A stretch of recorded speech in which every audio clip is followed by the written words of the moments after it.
I'm Victoria Marshall with the latest news from the Washington Watch News Desk. Tonight, Vice President Kamala Harris and former President Donald Trump will face off in their first presidential debate in Philadelphia. There will be no audience. The candidates' microphones will be muted when it's not their turn to speak, and they will not be allowed to have notes. The Trump campaign said the former president's debate strategy will include tying Harris to the record crime, inflation, and illegal immigration that's taken place under the Biden-Harris administration. The Harris campaign, on the other hand, is bringing out former Trump administration officials for a press conference ahead of the debate to warn against a second Trump presidency. And in other election news, CNN is reporting that in 2019, then-Senator Harris said she supported taxpayer-funded gender transition surgeries for illegal migrants, decriminalizing drug possession, drastic cuts to ICE, along with a pledge to end migrant detention. This was a questionnaire that she filled out for the ACLU, and this questionnaire is really an interesting snapshot in time of that 2019 Democratic primary. Kamala Harris was trying to get to the left of Bernie Sanders. She was trying to get to the left of Elizabeth Warren, and you really see that in a lot of these answers. And I want to walk our viewers through a little bit of what she said. Let's just take immigration and look at what she said here. She said on immigration, she made this open-ended pledge to end immigrant detention. She said she supported taxpayer-funded gender transition surgeries for detained migrants. She also said she taxpayer-funded gender transition surgeries for detained migrants. She actually said she supported that. She both wrote and answered in the affirmative when she was asked this. Oh. And she said she also supported it for federal prisoners. And the Harris campaign didn't answer any questions from CNN. Instead, they just provided a statement from an unnamed Harris campaign advisor that just said, the vice president's positions have been shaped by 3 years of effective governance as part of the Biden-Harris administration. Now, they declined to CNN to elaborate on what those positions were, and then they also provide. Well, various anonymous Harris campaign staffers have come out and said that Harris has changed her position on a whole host of issues. Don't buy it. Harris hasn't publicly come out and said she's changed positions on anything since announcing her candidacy for president. And in other domestic news, the Biden-Harris border crisis continues. Venezuelan gang Tren de Aragua has reportedly taken over a hotel in El Paso, Texas. The El Paso County Attorney's Office just filed a restraining order against the hotel. They allege the owner has allowed illegal activity to go on for months. Police have been called there over 700 times in 2 years. Affidavits from El Paso Police Department officers noted habitual criminal activity, trash, and fire hazards. Most alarming is an increase of suspected gang members using the property.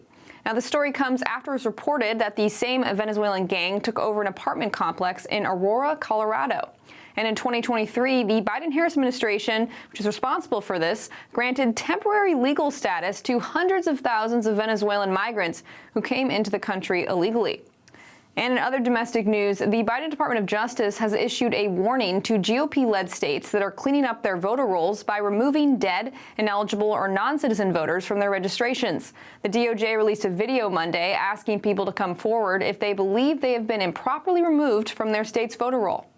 If you believe that your name has been improperly removed from the list of registered voters, please file an online complaint with the Civil Rights Division or call us at 1-800-253-3931. In fact, you should alert us promptly to any effort to interfere with your right to vote. In new guidance to states, the DOJ said federal law allows states to clean their rolls, but it must be done within strict guidelines and only for approved reasons. The timing of the DOJ's warning suggests this is a pushback against Republican-led states that have recently removed non-citizens from their voter rolls. In recent weeks, Virginia announced it had removed 6,333 names of non-citizens from its rolls, and Texas has removed 6,500 potential non-citizens from its rolls since 2021. And those are today's headlines. I'm Victoria Marshall. Up next is Washington Watch with Tony Perkins. We'll see you tomorrow with more news.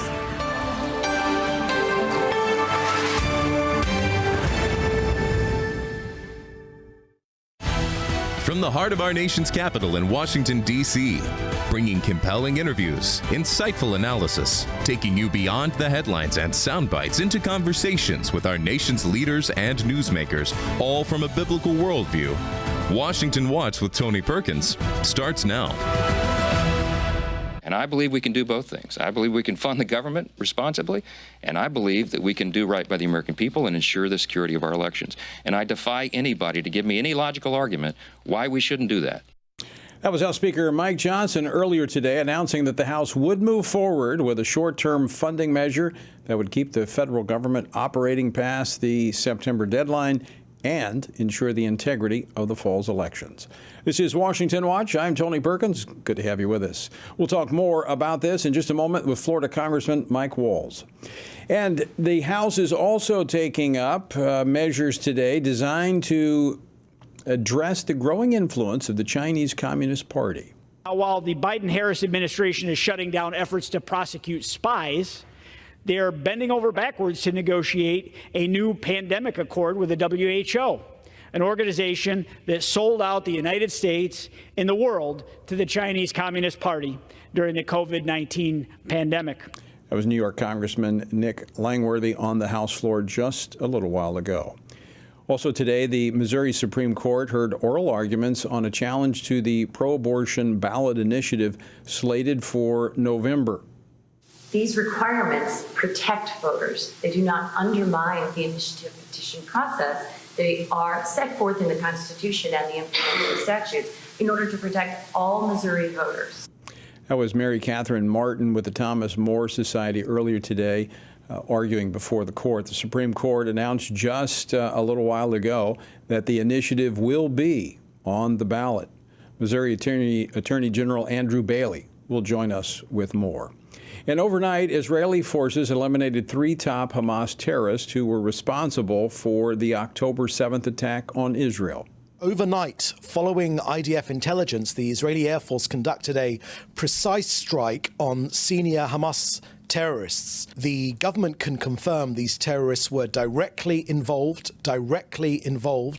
in the October 7th massacre, not indirectly connected. They were directly involved. That was David Mincer, spokesman at Israel's National Public Diplomacy Directorate. We'll talk with Gideon Israel, an advisor to Israeli Governor Yossi Dagan. Finally, cryptocurrency. Is it fueling crime and corruption? Former Treasurer of the state of Ohio, Ken Blackwell, will join me here in studio. We'll also take a look at tonight's presidential debate between Donald Trump and Kamala Harris. All of this and a bit more coming up on this edition of Washington Watch. Let me encourage you, if you've not yet made your plans to join us here in our nation's capital, October the 3rd through the 6th for this year's Pray Vote Stand Summit, you can do so, but do it quick. Go to prayvotestand.org. You can find out more information about this premier event, and you can register right there at prayvotestand.org. Again, that's October the 3rd through the 6th. Well, earlier today, House Speaker Mike Johnson announced he will continue his plan for a House vote on a 6-month continuing resolution, or what's called a CR, that avoids a government shutdown, and that includes the SAVE Act. Now, this requires proof of citizenship in order to register to vote. Now, a vote could take place as early as tomorrow. With some congressional observers doubting the ability of the bill to pass in the House, would Democrats allow a government shutdown just to thwart an election integrity measure?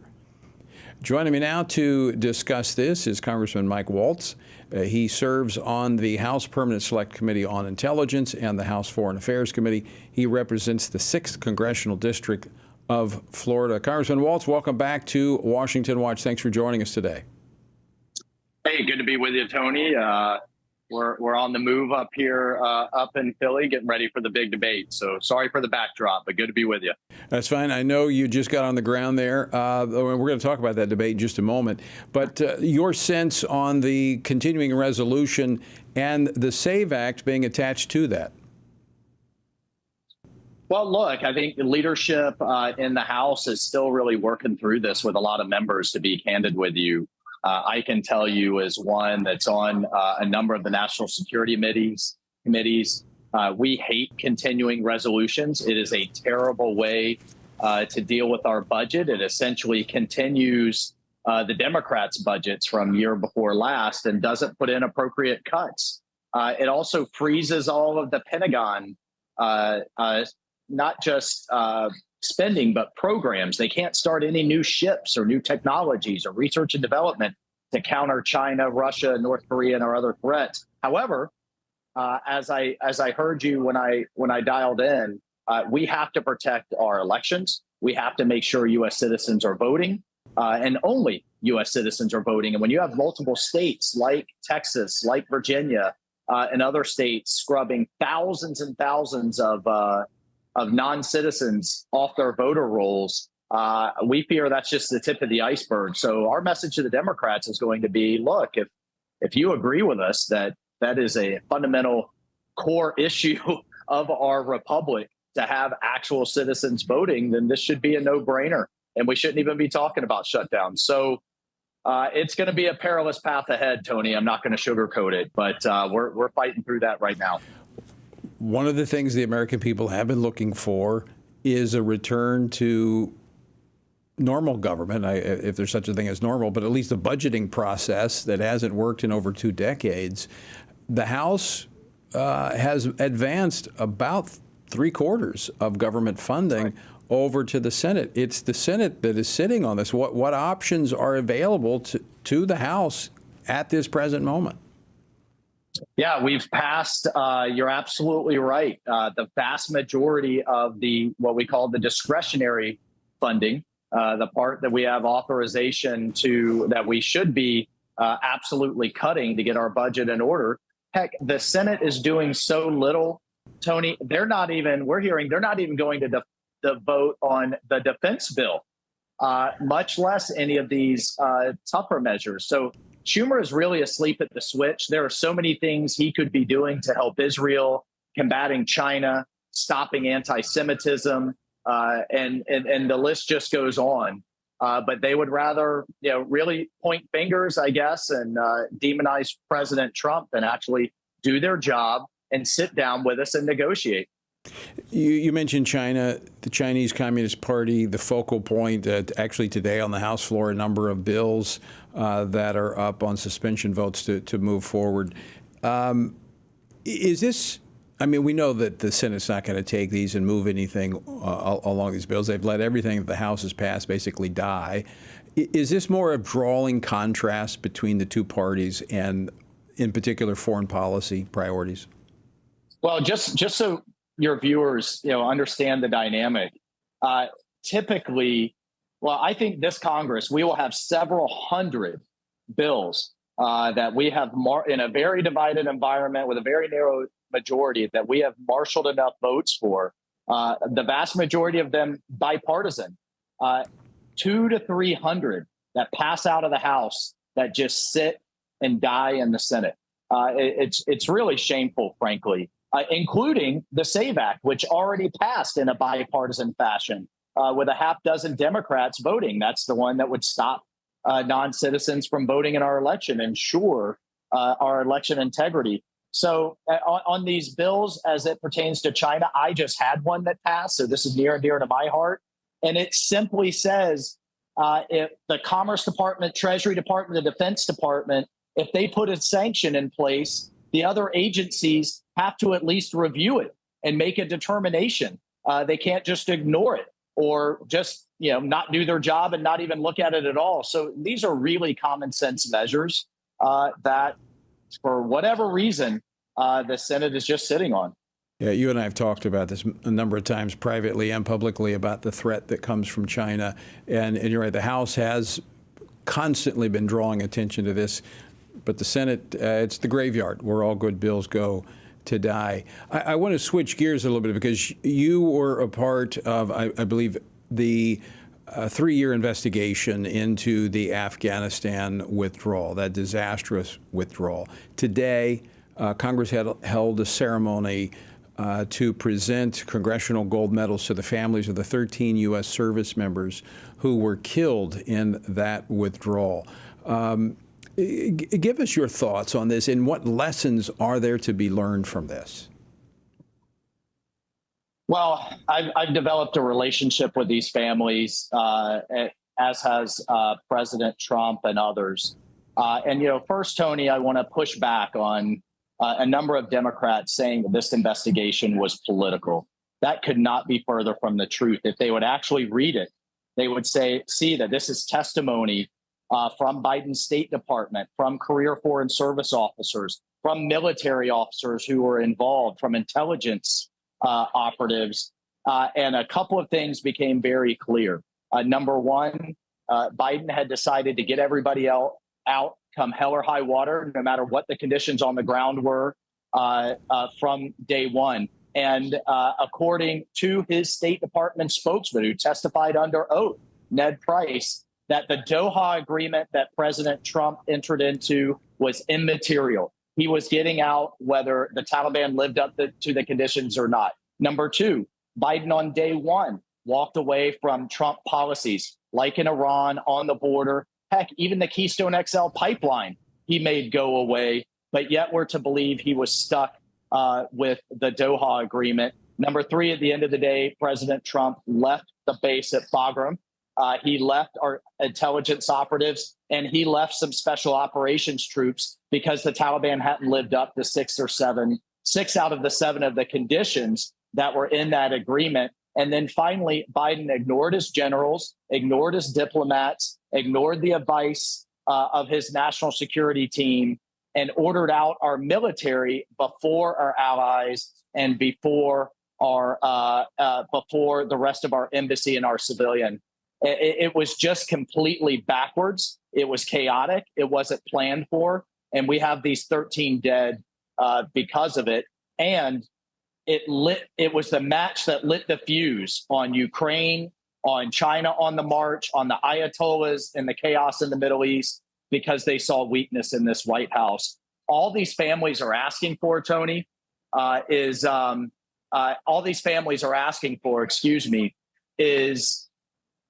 some basic accountability. Right. No one's been fired. Some transparency. They still have questions. And to get a phone call from Harris and from Biden to say, we made mistakes and we're going to ensure that we learn the lessons from it so this never happens again. Those are very basic fundamental things that they're not getting. And Harris, for one, either she was a wallflower and she was just asleep at the switch as vice president, or she was at the table. Which was it? You can't be both. Well, I would hope that this also brings a focus to the voters that foreign policy matters, and that this is something we've got to learn from and got to get right in the future. And speaking of that, we've just got about 45 seconds left. You're in Philadelphia for the debate tonight. What do you anticipate from tonight's presidential debate? Well, this is going to be a contrast of President Trump's policies that worked on the border, on the economy, on crime, and on keeping the peace around the world. And then we'll see which Kamala Harris shows up. Is it Vice President Harris that embraces Biden's policies and tries to spin that they're successful? Or is it, her trying to look forward with new policies? Well, I would call that California Kamala, because California is the canary in the coal mine of what progressive policies will get us if we continue down this path. And I think when they contrast that with what worked under President Trump, it'll be very crystal clear for the American people. Well, there's certainly plenty of evidence to draw contrast from. Congressman Mike Waltz, always great to see you. Thanks so much for taking time to join us. Thank you, Tony. Stick with us, folks. We're back after this. Are you a Christian parent looking to raise a spiritual champion in today's culture?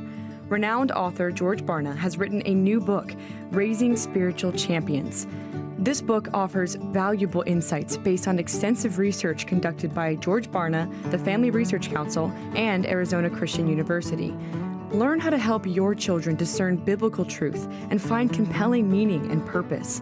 Don't miss out on this essential resource for parents. Order your copy today. Hello, I'm Jody Heiss, president of FRC Action. Here in America, we thank God for the right to vote, and we can all agree on the importance of this upcoming election. Many of us want to support candidates who share our values, but we're not comfortable supporting the big national political organizations. Well, we have a solution for supporting candidates through FRC Action's Faith, Family, and Freedom Fund. Being a super PAC, it allows for unlimited individual and corporate donations, so we can endorse and fund campaigns for people who share our values. By giving to this fund, we're able to pull all of our contributions together and support and endorse like-minded candidates. That's how we move the needle. So let's be the best stewards possible and get the most out of our political contributions by uniting our efforts. For more information or to contribute, visit faithfamilyfreedomfund.org. Thank you so much, and God bless you.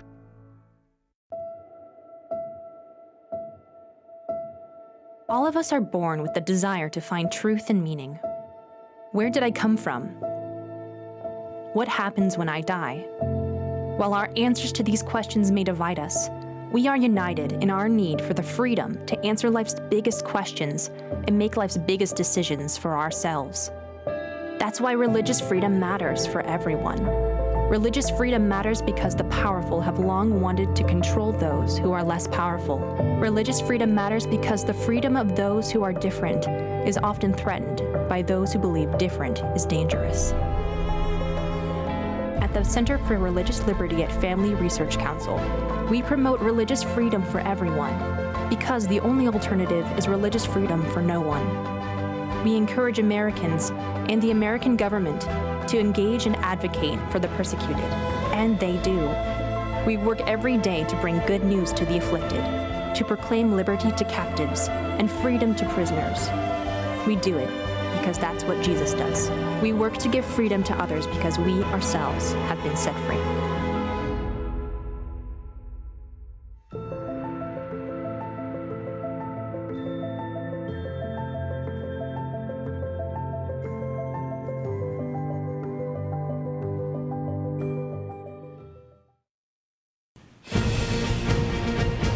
This is Washington Watch. I'm Tony Perkins. Good to have you with us on this Tuesday. The website, tonyperkins.com.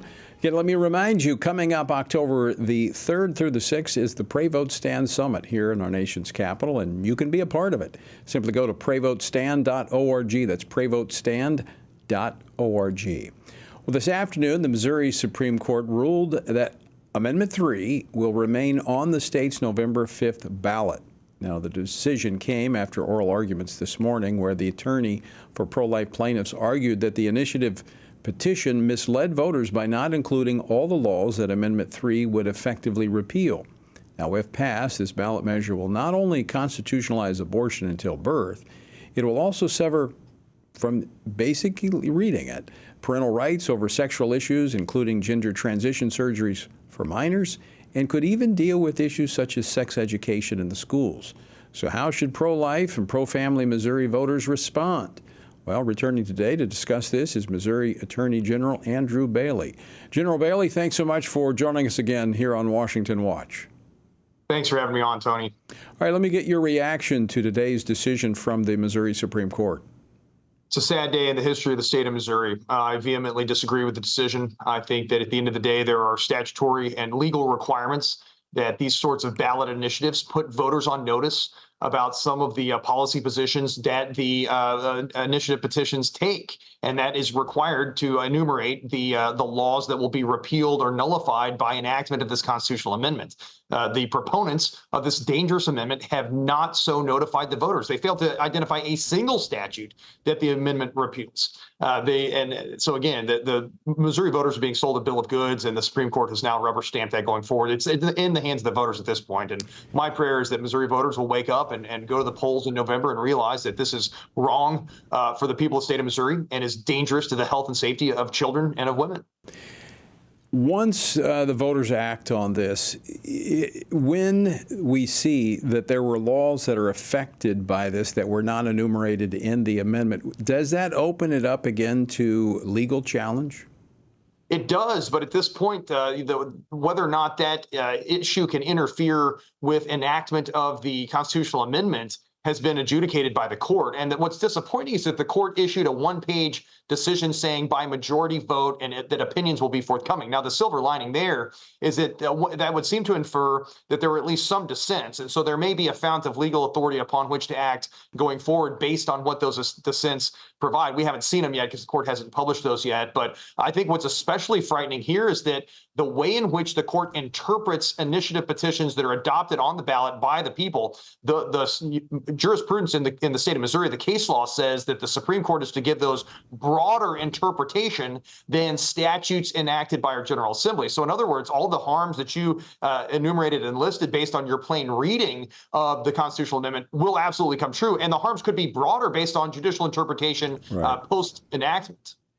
I want to read part of the language again, just for the benefit of our viewers and our listeners, because we've got a lot of folks in the state of Missouri, and they're going to need to take action based upon this. But this is amending the Missouri Constitution to provide the right for reproductive freedom, which is defined as the right to make and carry out decisions about all matters relating to reproductive health care, including but not limited to prenatal care, childbirth, postpartum care, birth control, abortion care, miscarriage care, and respectful birthing conditions, end quote. I mean, that's wide open, including but not limited to. This could include any number of things, and the voters of Missouri are not going to have the benefit of knowing what those are. That's exactly right. And again, that's why there's supposed to be safeguards in place that force the proponents of this sort of dangerous amendment to identify all of the policy positions encapsulated in the amendment and all of the statutes that will be repealed. Their failure to do so deprives the Missouri voting public of knowledge that they need to have going into the polling place. So if you don't know, vote no. Right. That's the only answer to this question. Even if you disagree with me, I'm adamantly pro-life. Every life has value, and we've got to protect life. But even if you disagree with me, surely we can all get behind the principle that the voting public should have all the information before rendering a decision, and we don't have that when it comes to this amendment. One question, we discussed this yesterday, but I want to be very clear for the benefit of our listeners and viewers in Missouri. And by the way, folks, there's 9 other states that have pro-abortion initiatives that have been put on the ballot post-Roe that need to be voted down. And so we're going to be talking about those over the next several weeks. But this one in Missouri in particular is probably one of the most far-reaching of the 10. General Bailey, is it your reading and understanding that based upon this definition of reproductive freedom, that we could see a severing of parental rights to protect minors from the radical transgender experimentation of drugs and mutilating surgeries?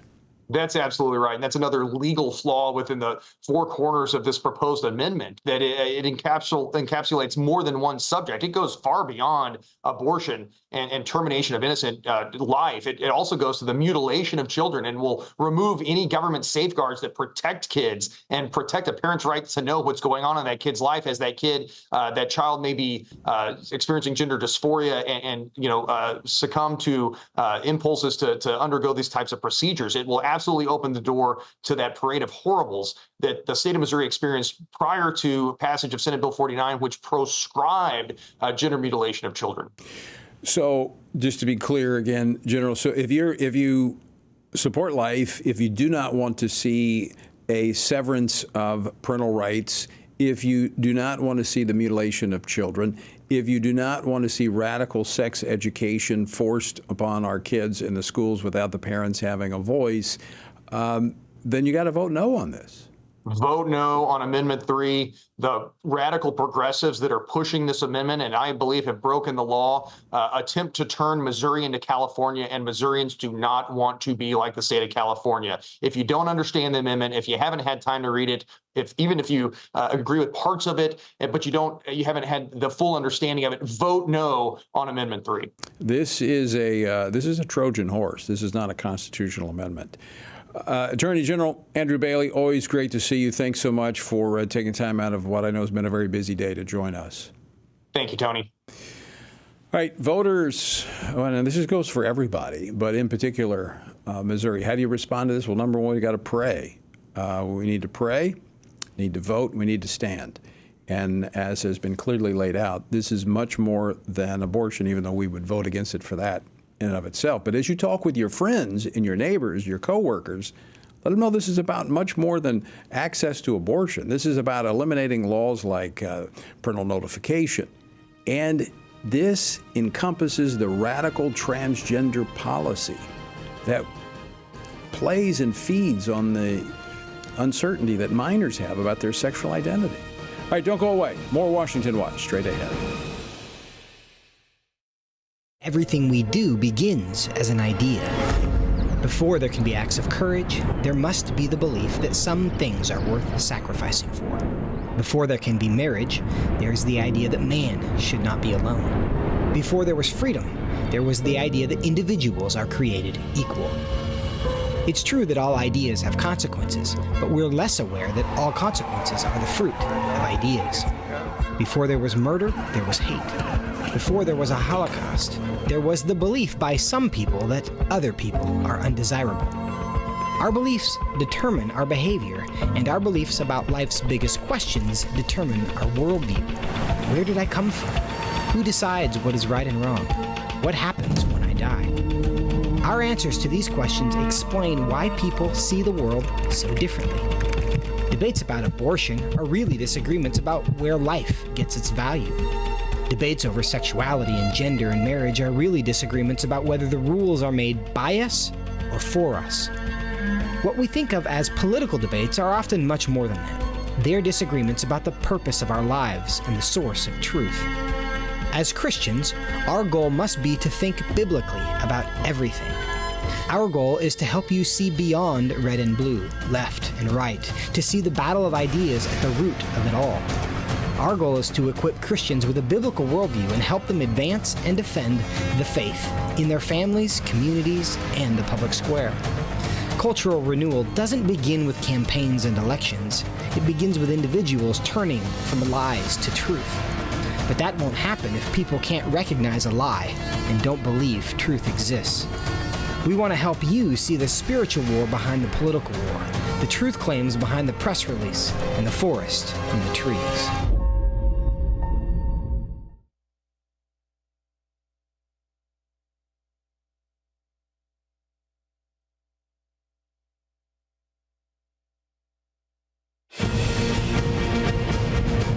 Welcome back to Washington Watch. Good to have you with us. The website, TonyPerkins.com. All right, last night, Israeli Defense Forces killed 3 senior Hamas terrorists responsible for the October 7th massacre. The terrorists were operating a command and control center in a humanitarian area in southern Gaza. Now, Hamas claims dozens of civilians were killed. Israeli officials dispute the claim. Join me now to discuss the situation in Gaza and the increase in terrorist activity in Samaria and Judea is Gideon Israel, president of the Jerusalem-Washington Center, and he's an advisor to the governor of Samaria. He also serves in the IDF. Gideon, welcome to Washington Watch. Thanks for having me, Tony. Let's start first. You were just in Gaza within the last couple of months as a member of the IDF. How is the media here in the United States getting this wrong? Well, I don't think the media understands how Hamas operates in Gaza and what the situation is. When we hear that civilians were killed and so forth, they don't understand that the whole network of the whole civilian infrastructure in Gaza is Hamas. And I'm just going to give a few examples. Oftentimes when the IDF is operating in cities within Gaza, so you could have, for example, 2 Muslim grandmothers, 60, 70 years old, and they're just living in a building. Now, they look like innocent civilians, but they're on Hamas's payroll, and their job is to report to Hamas when the IDF is in the area. You could have people walking around, they're walking in jeans and a T-shirt. They look like innocent people, but their job is to go into buildings where the IDF has been and pick up intel, see if the IDF left anything behind. And then there's families who live together, fathers, mothers, and even their mothers, and young children all together in a house. And the husband is a terrorist, the wife is a terrorist, and they just live there, and they're on Hamas's payroll, and they're providing whatever information or coordinating whatever they need to do, coordinating attacks. They look like an innocent family. They have kids that are 3 and 5, but they're also part of the terrorist network. And then you have people, the actual soldiers who come and attack the IDF, the Hamas terrorists. They're not wearing uniforms. They're coming in civilian clothes. They come, they shoot an anti-tank missile, they shoot a little bit of a machine gun, and then they run back to the refugee camp and, or sit down and smoke with friends. In this case, this precision strike that took place by the IDF, the Air Force, last night, there was a command and control structure here in a refugee camp. I mean, they don't mind putting civilians, as you say, there's not a bright line in between them, but they don't mind using them to facilitate their terror. Not only do they don't mind, they do it specifically because they know that the IDF tries to minimize attacks on these so-called humanitarian areas or UN compounds. I was part of an operation in Gaza where the operation was to take out a control and command center that was in UNRWA compound. The whole compound. Wait a minute. Explain it for our listeners, because we talk about that a lot here. This is the United Nations Refugee Relief Works Agency, right? This is the special agency in the United Nations that was created for the. So this was the command and control structure that we talk about that a lot because the United States has historically funded them to the tune of millions of dollars. Now we're going to run out of time here, Gideon. I want to move to something else here because people are thinking Hamas. Gaza, but just a couple of weeks ago, one of Hamas's leaders who is living abroad was in a conference in Istanbul, Turkey, and he called upon a return to suicide terror attacks in Judea and Samaria. Now, you serve as a advisor to my friend, the governor of Samaria, Yossi Dagan.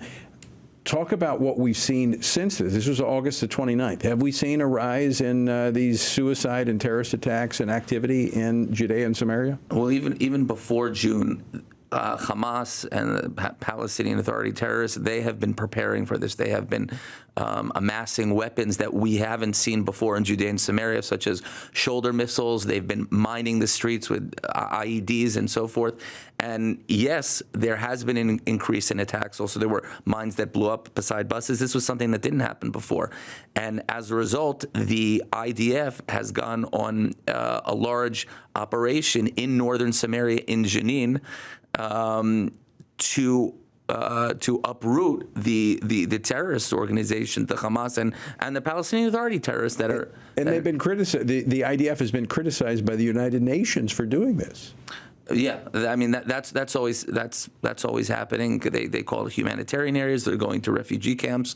There really is no choice. And I would also add what you mentioned, that there is a coordination between the terror groups, between Hezbollah, between Hamas in Gaza and Hamas in Judea and Samaria. That, for example, sometimes when Hamas is in Gaza and is in a bad position, so they'll have Hezbollah in Lebanon start revving up the attacks to sort of take pressure off them. And this, we don't have time to get into it, but this speaks to this issue of a two-state solution, because this would combine Gaza, Judea and Samaria, and the terrorist activity there, putting Israel at tremendous risk. It would, and it's unworkable. And I would even add, when we hear that phrase, we should even say just two-state idea, because it's not even a solution. It's a problem, a big problem. Gideon, Israel, we're out of time, but I want to thank you for joining us, and I appreciate all that you do in keeping us informed here in the United States. And please give my greetings to Mayor Yossi.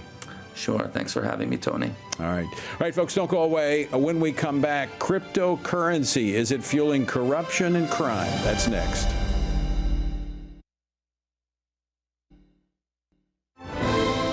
Join us October 3rd through the 6th as we gather with spiritually active, governance-engaged conservatives from across America at the Pray, Vote, Stand Summit in Washington, D.C. We'll pray for our nation, engage in government and culture, and stand for biblical truth alongside Christian leaders, worldview experts, and government officials. We'll discuss important issues like the sanctity of life, religious freedom, protecting students, strengthening families, praying for our nation, and how you can impact America's future from a biblical worldview. Our nation stands at a critical juncture, and we must ensure that the issues impacting faith, family, and freedom are understood and advanced. Register now at prayvotestand.org. That's prayvotestand.org.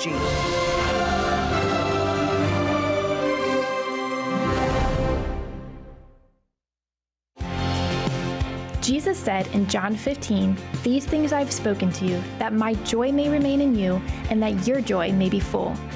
In 2024, in these divided and uncertain times, how can this be possible? By abiding in Him through His Word. At Family Research Council, we want to help you do that, which is the reason for the Stand on the Word Bible reading plan. In just 10 to 15 minutes each day, you will have read the entire Bible in just 2 years. But more importantly, you will be abiding in Him daily. Find our Bible reading plan at frc.org/Bible. And join Tony Perkins each weekday for a 10-minute devotional inspired by the daily reading and designed to encourage you on this journey through the Bible.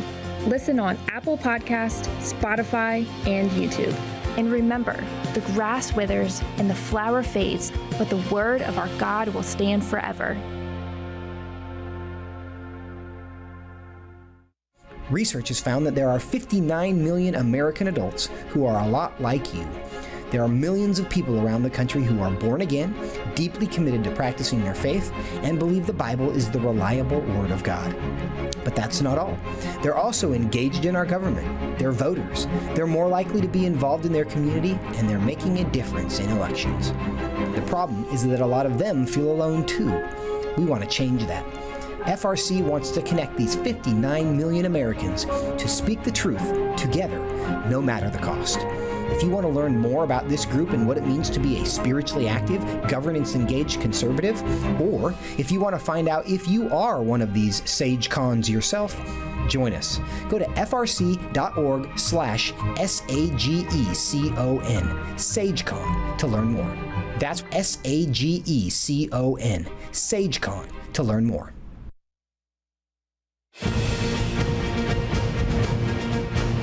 Welcome back to Washington Watch. Let me encourage you to make plans now to join us October the 3rd through the 6th here in Washington, D.C. for the Pray Vote Stand Summit. You will not find another event like this. To find out more about the event and how you can register, go to prayvotestand.org. Our word for today comes from Proverbs 25, verses 11 through 15. There's 4 insightful truths about our words and how we are to use them. A word fitly spoken is like apples of gold in settings of silver. I mean, look for the right time and occasion to speak an appropriate word, as it will have power and impact. Be faithful to speak the right words at the right time, as those words restore. Verse 13, like the cold of snow in the time of harvest is a faithful messenger to those who send him, for he refreshes the soul of his masters. Verse 14, whoever falsely boasts of giving is like clouds and wind without rain. If you have nothing to say, don't say it. Empty words come from braggarts, like they say, all hat, no cattle. Verse 15, by long forbearance a ruler is persuaded, and a gentle tongue breaks a bone. The right words in the right way at the right time have the power of persuasion. Words and how we use them are extremely important. To join us in our journey through the Bible, go to frc.org/Bible, or you can text Bible to 67742. That's Bible to 67742. All right, before I go to my next guest, I want to go back for just a moment to the conversation I was having with Gideon Israel about what's happening with Hamas in Judea and Samaria. And I want to pull up a map. And if you're watching, you can see this. If not, you'll have to listen. But this is a very, very powerful visual, because when you look at the map, you see the green area that says West Bank. That's Judea and Samaria. That's where 80% of what we read about in our Bibles took place. That, by the way, is what is being proposed under the Biden administration as a part of the two-state solution. You see in the kind of the bottom left side, that small strip, Gaza Strip. Look at the size comparison between that and the West Bank on the map. Judea and Samaria is what they want to give away to the Palestinians. Tell me, how could you possibly defend the rest of the land if you take out the heart of Israel and give it to a terrorist organization? The answer, you can't. We need to be informed, involved. Pray, vote, and stand. Well, speaking of issues, most Americans know how the border policies of the Biden-Harris administration have allowed both dangerous criminal networks and drugs to pour into our country, endangering American citizens. But they may not realize that much of this lawlessness is enabled by an unexpected middleman. Unregulated cryptocurrency platforms. Now, these platforms function as a digital financial safe harbor to disguise their crimes. As cryptocurrency emerges as the preferred tool of drug trafficking organizations, how should lawmakers respond at the federal level? Joining me now to discuss this is Ken Blackwell. He's Senior Fellow for Human Rights and Constitutional Governance here at the Family Research Council. He's former Treasurer of the state of Ohio. Ken, welcome back to Washington Watch. Always great to see you. Tony, good to be with you. All right, so walk us through. You wrote a piece about this on the Daily Caller recently. This can be a complicated technical subject. Kind of walk us through, I don't have cryptocurrency. I imagine most of our listeners and viewers do not have it. What is it? Walk us through it. Well, let me first start off by saying that there have been folks who have accused me of being a 21st century Luddite. but I've focused my attention on preserving the dollar as the international reserve currency. And so folks, which is extremely important, because without that ability, that's what has, quite frankly, given America the standard of living that it's had, is because the dollar has been the international currency. That's one of the reasons China wants to knock it off and make the yen. Iran, China, Russia, right? They all go after the dollar. Well, it concerns me that these terrorist networks, these folks who are engaged in human trafficking and drug trafficking, see things like Tether, cryptocurrency like Tether, as being safe harbors where they can, in fact, move their profits and move their finances undetected by law enforcement agencies and the international banking community. And let me just start by saying, I'll just use Tether, for example. They have a reserve of $118 billion, which is more than all but 17 nations in the world. And they are, in fact, financing the human trafficking that's just wrecking our cities and humankind. They are, in fact, pushing it's the major way that they're financing the fentanyl. And fentanyl is just, again, changing our cities from fields of dreams to killing fields. And so what they do is that they hide their dollars and their currency, their profits, in this unregulated what they call stable coin, and then once they get it where they want to convert it back to their profit and realize the value, that's how they do it. And to me, it's just pure knuckleheadedness that keeps people from saying, we need to regulate this. We need to find out, how they're moving these finances. So they're able to do this, as you said, undetected. It's not traceable. So let's talk some specifics. You talk about the fentanyl coming across the border. We've seen these gangs operating in Colorado recently. Is there a connection between the violence we see of these gangs that are coming into the country across the border and the financing of their weapons and activity through cryptocurrency? Yeah, during the Biden administration, they've effectively surrendered our border. And so the cartels that are controlling the borders on the Mexican side are actually using this as a railroad to get the drugs into our city. All cities now in America are border cities. One, because there's no border security, and two, the financing of these operations, human trafficking, drug trafficking, is being financed by this cryptocurrency that's not traceable by our Treasury Department. So all right, let me ask you a question then, because this is very troubling for me. As you know, I served on the platform committee, the Republican Party platform committee. very disturbed that they took out the pro-life plank. They took out the definition of marriage. They stripped out a bunch of the stuff that we've worked for decades. But they did put something new in. All right, they put something in here about cryptocurrency, and that they would block Democrats' effort to keep the cryptocurrency from expanding. So the Republican platform, if I read it correctly, embraces cryptocurrency. And as you just explained at the beginning of this, the cryptocurrency is challenging the viability of the U.S. dollar as the international standard currency. And then what's next? A digital currency. And what happens there is that the administrative state becomes Big Brother on steroids. And so I'm concerned that we have pivoted away from protecting the dollar.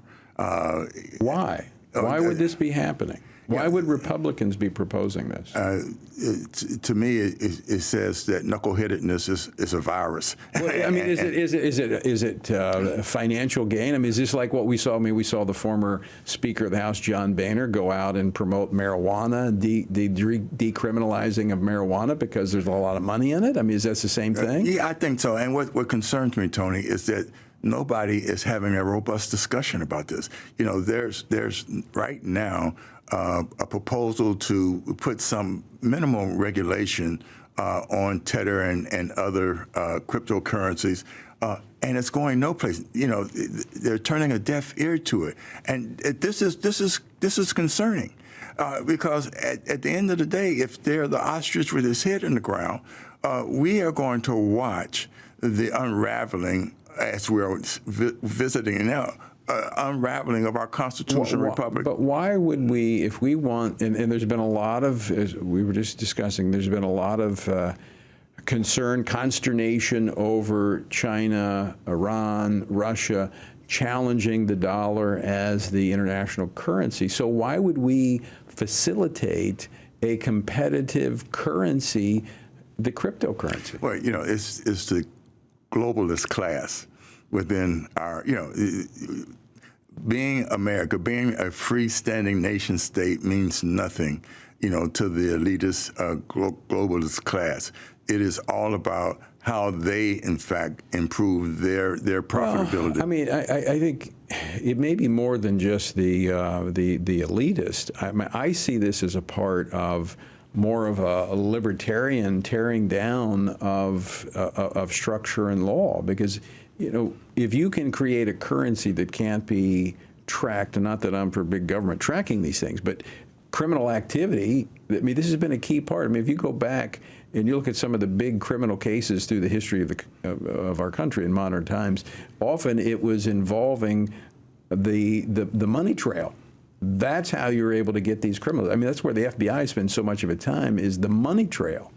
Oh, absolutely. This eliminates that. And that's why I raised the question, you know, when are we going to put the brakes on this unfeathered approach? See, I think, it's questionable as to whether or not we have a line of defense in preserving our constitutional republic and our nation state. Yeah, I think, you know, part of this is probably a response to that big government.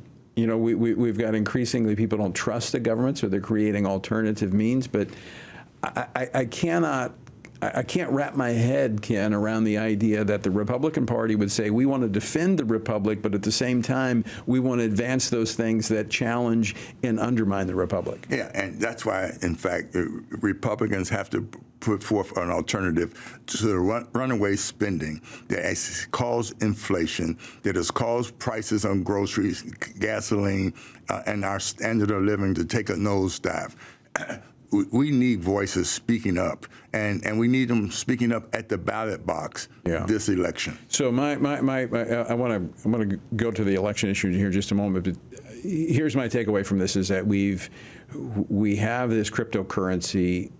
We've got the Republican Party promoting the use of this, which challenges the U.S. dollar as the international currency. In part, it's probably a response to a distrust for government, but it only creates a more downward spiral of our whole republic. I mean, this is not a good thing. No, it's not a good thing. And the fact of the matter is that we're talking about limited government and actually being able to track currency is very, very important. And this, as you said, will probably facilitate an even greater acceleration toward a central bank digital currency. Yeah, and that's because scary. once you go to the cryptocurrency and it becomes normal, that's the next step, which that's very problematic. All right, we just got a couple minutes left. Ken Blackwell, let's talk about tonight. Former President Donald Trump, Vice President Kamala Harris square off in their first debate. What are your thoughts? What do each need to do to come out on top? She needs to prosecute Trump as an insurrectionist and as a convicted felon, because she has nothing else to say. That's the way she tries to keep the spotlight and the questioning being, what have you done? Right. And because they have done nothing. And now, she in fact will try to say that Trump is a corrupt official that shouldn't be returned to the White House.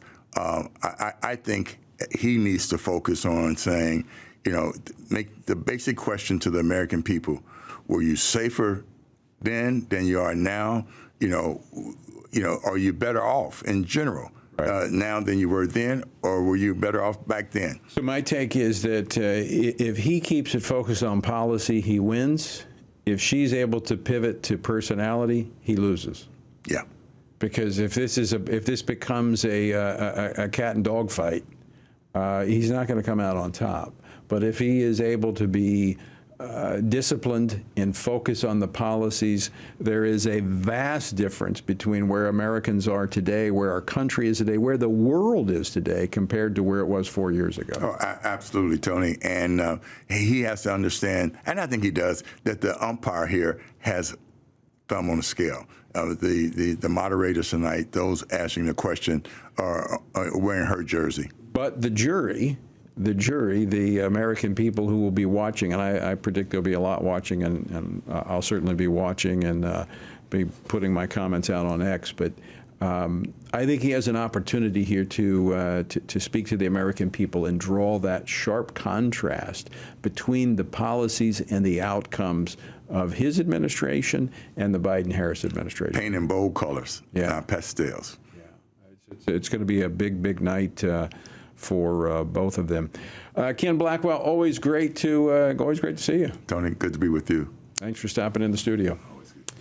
All right, folks, out of time for today, but let me encourage you, if you've not yet made your plans to join us here in Washington, D.C. for this year's Pray Vote Stand Summit, you still have time. October the 3rd through the 6th. Go to prayvotestand.org to find out more and to register. And with that, we've got to continue to pray. We've got to vote. Look, you've got to make the hard decisions by doing the hard work, looking through all of the candidates from top of the ticket to the bottom of the ticket, where they stand on the issues.